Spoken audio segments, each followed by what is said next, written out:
প্রিয় বিনিয়োগকারী ভাই ও বোনেরা, আসসালামু আলাইকুম। আজকের আলোচনায় আপনাদের স্বাগত জানাচ্ছি। যে যেখান থেকে এই আলোচনা শুনছেন, আশা করি সবাই ভালো আছেন।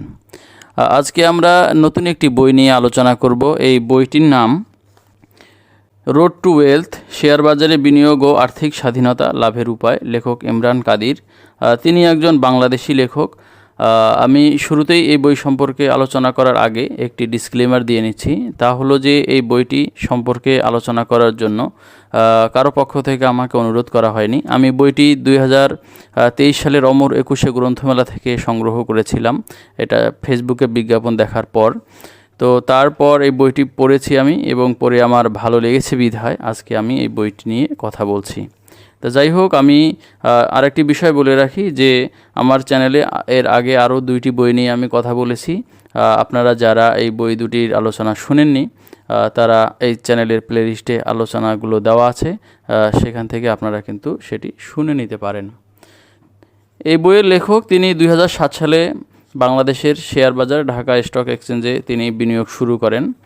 আর এটা বিনিয়োগ তিনি শুরু করেছিলেন খুব অল্প পরিমাণ টাকা দিয়ে, অর্থাৎ 80,000 টাকা দিয়ে তিনি ওই সময় বিনিয়োগ শুরু করেছিলেন। এই 80,000 টাকা দিয়ে বিনিয়োগ শুরু করে তিনি কিভাবে ভালো অঙ্কের একটা পোর্টফোলিও তৈরি করেছেন এবং শেয়ার বাজার থেকে ভালো অঙ্কের মুনাফা তৈরি করতে সক্ষম হয়েছেন, এটা কিন্তু তিনি এই অভিজ্ঞতাটা তিনি তার এই বইয়ে তুলে ধরেছেন। আর আমাদের দেশে শেয়ার বাজার সম্পর্কে যারা হতাশ, তাদের জন্য এই বইটা অনুপ্রেরণামূলক একটা বই হতে পারে। আর এটা যেহেতু একটা বিগিনারদের জন্য একটা বই, এই জন্য যারা স্টক মার্কেটে বিনিয়োগ শুরু করতে চান তাদের জন্য কিন্তু এই বইটা একটা হতে পারে বলে আমি মনে করি। আর লেখক এখানে যেটা বলতে চেয়েছেন সেটা হলো যে তিনি মূলত এই বইটি লিখেছেন তার অভিজ্ঞতার আলোকে। তিনি কোথায় ভুল করেছেন সেগুলো তিনি তুলে ধরেছেন। আবার তিনি কোন জায়গায় কি কৌশল অবলম্বন করে প্রফিট মেক করতে সক্ষম হয়েছেন সেগুলোও কিন্তু তিনি এই বইয়ে আলোচনা করেছেন। তা যাই হোক, এটা লেখকের ভাষায় আমি তার বই থেকে তুলে ধরছি। তিনি বলেছেন যে কোনো শিক্ষার সবচেয়ে গুরুত্বপূর্ণ অংশ হলো নিজের ভুলগুলোকে বারবার ফিরে দেখা এবং সেই ভুলগুলো আবার না করা। চেষ্টা করব সাফল্যের গল্পগুলোর পাশাপাশি আমার করা ভুলগুলো এই বইয়ে আলোচনা করতে। আমার শেখাটা যেন অন্যের কাজে লাগে। ভুল থেকে শিক্ষা নিয়ে আমরা যেন শেয়ার বাজারে বিনিয়োগ করি। তো যাই হোক, এই বইটা পড়লে তিনি যেই ভুলগুলো শেয়ার বাজারে করেছিলেন এবং যে কারণে তিনি প্রায় দেখা যাচ্ছে যে এক পর্যায়ে তার 14 লাখ টাকা লোকসান হয়েছিল, এক পর্যায়ে তার 8,30,000 টাকা লোকসান হয়েছিল। তো এইগুলো তিনি বলেছেন। তো তিনি যেই টাকা খরচ করে যেই অভিজ্ঞতাটা অর্জন করেছেন সেটা কিন্তু আমরা এই বইটা পড়লে সেই সম্পর্কে জানতে পারব। বইটি লেখা হয়েছে বাংলা ভাষায়। বইটি প্রকাশ করেছে জ্ঞানকোষ প্রকাশনী। আর বইয়ের পৃষ্ঠা সংখ্যা যদি বলি সেটা হলো 142 পেজ। খুবই সহজ সরল ভাষায় বইটি লেখা হয়েছে। এই জন্য যারা শেয়ার মার্কেটের বিগিনার বা মার্কেটে বিনিয়োগ শুরু করতে চান তারাও কিন্তু খুব সহজে এই বইটি পড়ে বুঝতে পারবেন বলেই আমি মনে করি। মোট 5টি অধ্যায় রয়েছে বইটিতে। প্রথম অধ্যায় সেটা হলো যে ভূমিকা পর্ব। এখানে তিনি শেয়ার মার্কেটে কিভাবে শুরু করেছেন, তারপর সে কিভাবে ভুল থেকে শিক্ষা নিয়েছেন, কিভাবে তিনি তার বিনিয়োগ দৃষ্টিভঙ্গি এবং অতি প্রত্যাশা এই সম্পর্কে কথা বলেছেন। তারপর কার কাছ থেকে আমরা শেয়ার মার্কেটে পরামর্শ নিব সেটাও তিনি এই বইয়ে একটা অধ্যায়ে উল্লেখ করেছেন। তারপর গুজবের পেছনে ছুটে তিনি কি রকম তার মাসুল দিতে হয়েছিল সেটাও তিনি এখানে উল্লেখ করেছেন। আর দ্বিতীয় পর্বে সেটা হলো যে দ্বিতীয় অধ্যায়ে এটা হলো শেয়ার মার্কেটে আপনি বিনিয়োগ করতে গেলে আপনার কি কি জানতে হবে এই বিষয়ে কথা বলেছেন। এর মধ্যে আমাদের কম্পাউন্ড ইনভেস্টমেন্ট সম্পর্কে তিনি বেসিক একটা ধারণা দেওয়ার চেষ্টা করেছেন। আমাদের মার্কেটে অংশীজন কারা, স্টেক হোল্ডার, সেটা তিনি তুলে ধরেছেন। এরপর ফান্ডামেন্টাল অ্যানালাইসিসের কিছু মৌলিক বিষয়, কি বিষয় আমাদেরকে দেখা উচিত। তারপর যে তিনি আরেকটা অধ্যায় লিখেছেন ফান্ডামেন্টাল অ্যানালাইসিস আমার চেকলিস্ট, অর্থাৎ ফান্ডামেন্টাল অ্যানালাইসিসে তিনি কোন বিষয়ে চেক করে কোনো একটা স্টকে বিনিয়োগের সিদ্ধান্ত নেন। তারপরে তিনি আরেকটা অধ্যায় লিখেছেন যে আমি এখন যেভাবে ট্রেড করি। এরপর টেকনিক্যাল অ্যানালাইসিস সম্পর্কেও তিনি 2টি অধ্যায় লিখেছেন। এরপরে আর একটা গুরুত্বপূর্ণ বিষয়, সেটা হলো ট্রেডিং স্ট্র্যাটেজি।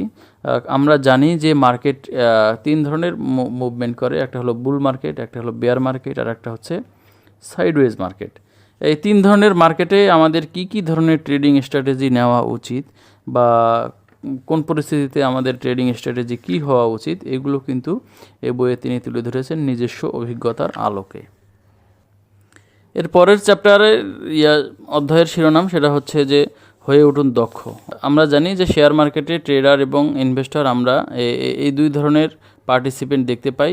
কেউ শর্ট টার্ম ট্রেডিং করে মানি মেক করতে চান, আবার কেউ দীর্ঘমেয়াদে ট্রেড করে বিনিয়োগ করে মানি মেক করতে চান।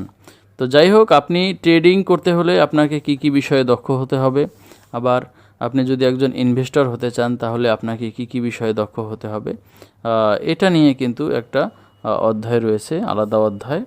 তা যাই হোক, এই অধ্যায়ে বেশ কিছু গুরুত্বপূর্ণ বিষয় তুলে ধরা হয়েছে। একটা হলো ট্রেডার ভার্সাস ইনভেস্টর মাইন্ডসেট, ট্রেডিংয়ের চেকলিস্ট এবং উদাহরণ, ইনভেস্টিংয়ের চেকলিস্ট এবং উদাহরণ, এবং সাম্প্রতিক স্টক আলোচনা, কখন আমাদেরকে সাইডলাইনে থাকতে হবে, এটাও তিনি তুলে ধরেছেন।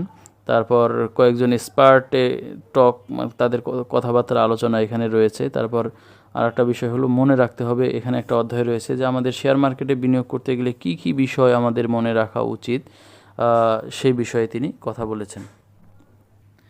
এই অধ্যায় থেকে আমি যদি সংক্ষেপে লেখকের লেখা থেকে উদ্ধৃত করতে চাই, তাহলে এখানে শুরুতেই আমি যেটা বলতে চাচ্ছি সেটা হলো, লেখক বলেছেন যে অল্প ট্রেড করা বেশি ট্রেড করার চেয়ে ভালো।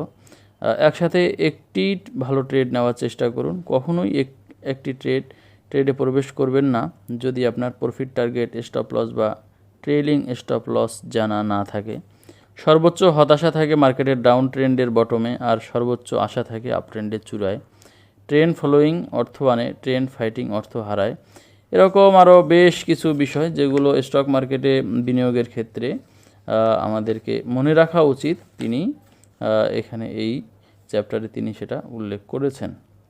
সর্বশেষ চ্যাপ্টারটা সেটা হলো, চ্যাপ্টারের শিরোনাম হলো বোনাস। তো এই চ্যাপ্টারে তিনি 4টি বিষয় লিখেছেন। একটা হলো, মূলত এই চ্যাপ্টারটি হলো পার্সোনাল ফাইন্যান্সিয়াল ম্যানেজমেন্ট নিয়ে, অর্থাৎ আমরা আমাদের মানি ম্যানেজমেন্ট কিভাবে করতে পারি পার্সোনাল লাইফে, সেই বিষয়ে এই চ্যাপ্টারে কথা বলা হয়েছে। এখানে লেখক একটি গুরুত্বপূর্ণ কথা বলেছেন যেটি আমার খুবই ভালো লেগেছে। তিনি বলেছেন, অর্থ হয়তো জীবনের সবচেয়ে গুরুত্বপূর্ণ জিনিস নয়, তবে অর্থ না থাকা জীবনের সবচেয়ে গুরুত্বপূর্ণ বিষয়গুলোকে প্রভাবিত করে। আমাদের স্বাস্থ্য, শিক্ষা, লাইফস্টাইল, প্রতিটা জিনিসেরই জন্যই অর্থের প্রয়োজন। ইতিবাচক দৃষ্টিভঙ্গি এবং একাগ্র চেষ্টার মাধ্যমে অর্থনৈতিক সাফল্য অর্জন করা সম্ভব। তো যাই হোক, স্টক মার্কেটে আমরা যদি বিনিয়োগ করি বা আমরা যারা বিনিয়োগ করি তাদের জন্য এই বিষয়টা কিন্তু আমাদের খুবই ভালোভাবে এই বিষয়টা মনে রাখা উচিত। কারণ আমরা স্টক মার্কেটে বিনিয়োগ করতে আসি এখানে মানি মেক করার জন্য, কিন্তু আমরা যদি আমাদের মানিটাকে প্রপারলি ম্যানেজ করতে না পারি তাহলে কিন্তু আমরা মানি মেক করার পরিবর্তে এখানে বড় অঙ্কের লোকসান করি এবং মার্কেট সম্পর্কে আমরা নেতিবাচক একটা মনোভাব পোষণ করি। যাই হোক, এই বইয়ে অনেক গুরুত্বপূর্ণ বিষয় আলোচনা করা হয়েছে। আশা করি যে বইটি যদি আপনারা পড়েন তাহলে লেখকের ভাষায় এই বিষয়গুলো আপনারা জানতে পারবেন।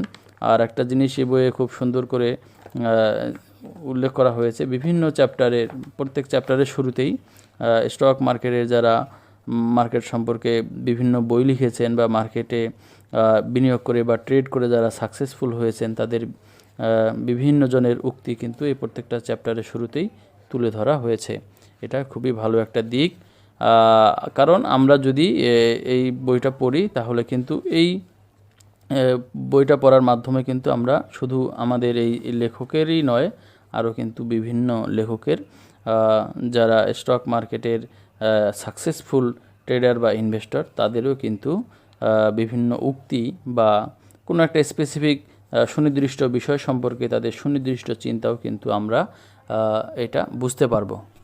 যাদের উদ্ধৃতি তিনি উল্লেখ করেছেন এই বইয়ের বিভিন্ন ক্ষেত্রে, তাদের মধ্যে রয়েছেন Benjamin Graham, Warren Buffett, Peter Lynch, এরকম আরও অনেকের উদ্ধৃতি কিন্তু তিনি উল্লেখ করেছেন। এটা আমার ভালো লেগেছে। যাই হোক, আশা করি বিষয়টি আপনাদেরও হয়তো ভালো লাগতে পারে। তো এই ছিল এই বই সম্পর্কে মোটামুটি সংক্ষিপ্ত আলোচনা। আলোচনাটি যদি আপনাদের ভালো লাগে তাহলে লাইক, কমেন্ট এবং শেয়ার করবেন। আর চ্যানেলে নতুন হয়ে থাকলে চ্যানেলটি সাবস্ক্রাইব করবেন। আশা করি পরের ভিডিওতে আবার কথা হবে, সেটি শোনার আমন্ত্রণ জানিয়ে আজকের মতো এখানেই শেষ করছি। আল্লাহ হাফিজ।